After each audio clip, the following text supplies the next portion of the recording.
So, uniformly accelerated motion. This is the way that I would do it if I was you. Start off with the formula for uniformly accelerated motion. The one that we know so far is VF equals VO plus AT. VF is final velocity, VO is initial velocity, A is acceleration, and T is time. And just remember that AT means acceleration times time. Okay, times time. All right, question number 1, and all of the other questions, they're going to be using this same formula, okay, which means that we're going to need to find a VF, a VO, an A, and a T. Okay, I have to give you 3 of those, and then you have to solve using algebra the missing one. Okay, so question number 1, it says, what is the final velocity of a car rolling down a hill after 10 seconds if it started from rest and the acceleration is 1 meter per second squared? So what we want to know is the final velocity, so that's unknown. Our initial velocity was from rest, which means that it started from a stop.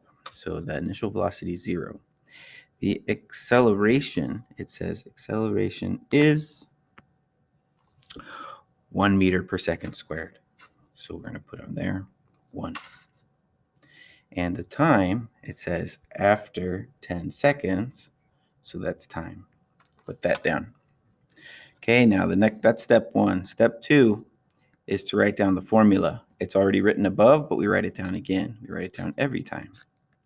VF equals VO plus AT. And then we start making our substitutions. VF is unknown, so I always write down VF. Okay, VO is 0 because it started from rest. The acceleration is 1, and that's times 10 for time. Okay, I always start on this end and work to the left. 10 times 1 is 10. 10 plus 0 is 10. VF equals 10. The units for velocity are meters per second, so I put down meters per second.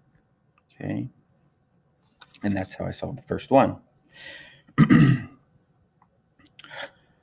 The next one is done basically the same way. So on the next one and all of the other ones, I want you guys to write down VF equals, VO equals, A equals, T equals each time.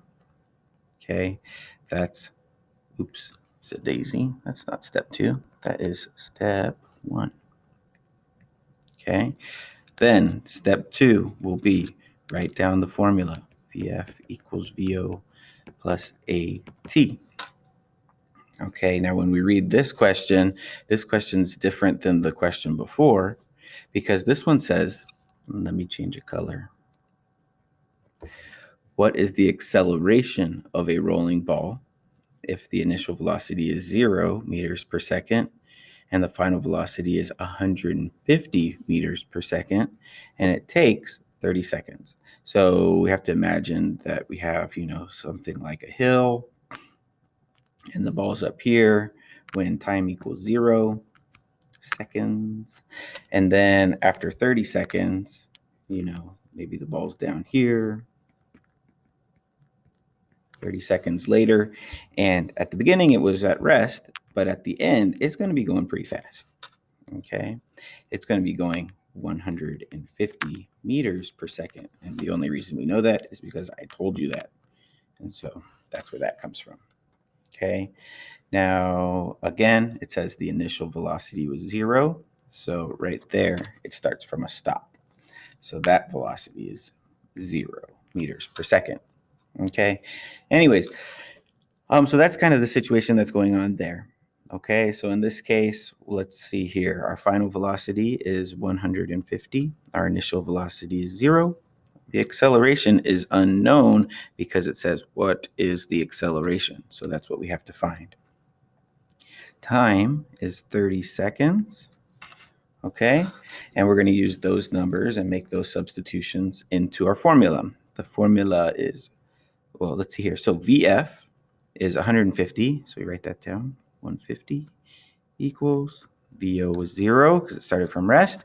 It's not always going to be 0. Sometimes it will start moving and come to a stop, but not in this case. Plus acceleration is unknown, so we write A, times time, which is 30. All right, now I'm just going to simplify this. If there was an initial velocity, we would subtract that from both sides, but it's just 0, so we'll just clean it up. 150 equals 30A, which means 30 times A, right? All right, then next step, divide both sides by 30 to get A by itself, and you get A equals 5 meters per second squared. Remember, the units are meters per second squared for acceleration. Another word for that, what that means is meters per second. It's how much your meters per second change every second. So if you're speeding up, your meters per second are changing every second. If you slow down, your meters per second are changing every second. So that's what that means. Okay, so anyways, this was our step 3 when we make our substitutions. Oopsie daisy. Okay.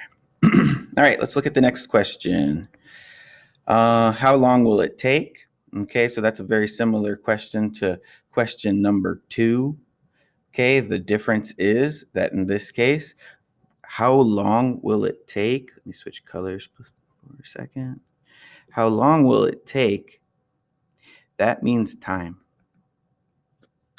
Okay, we don't know how much time that it's going to take. And so the answer that you're going to be solving for will have the units of seconds. I'm going to leave that one for you guys to do. But question number 4 is a unique type of a question, or at least it's kind of different for this one and adds the most confusion. So here we have a roller skate with an initial velocity of 4 meters per second. That means every second it is going 4 meters per second. Every second it's going 4 meters, and it rolls to a stop in 10 seconds. What is the roller skate's acceleration? Okay, so in this case, we have Vf equals, what's the final velocity? We don't know yet. Vo equals the initial velocity. Okay, here it says the initial velocity was 4 meters per second. I'm gonna write that down. That's the initial.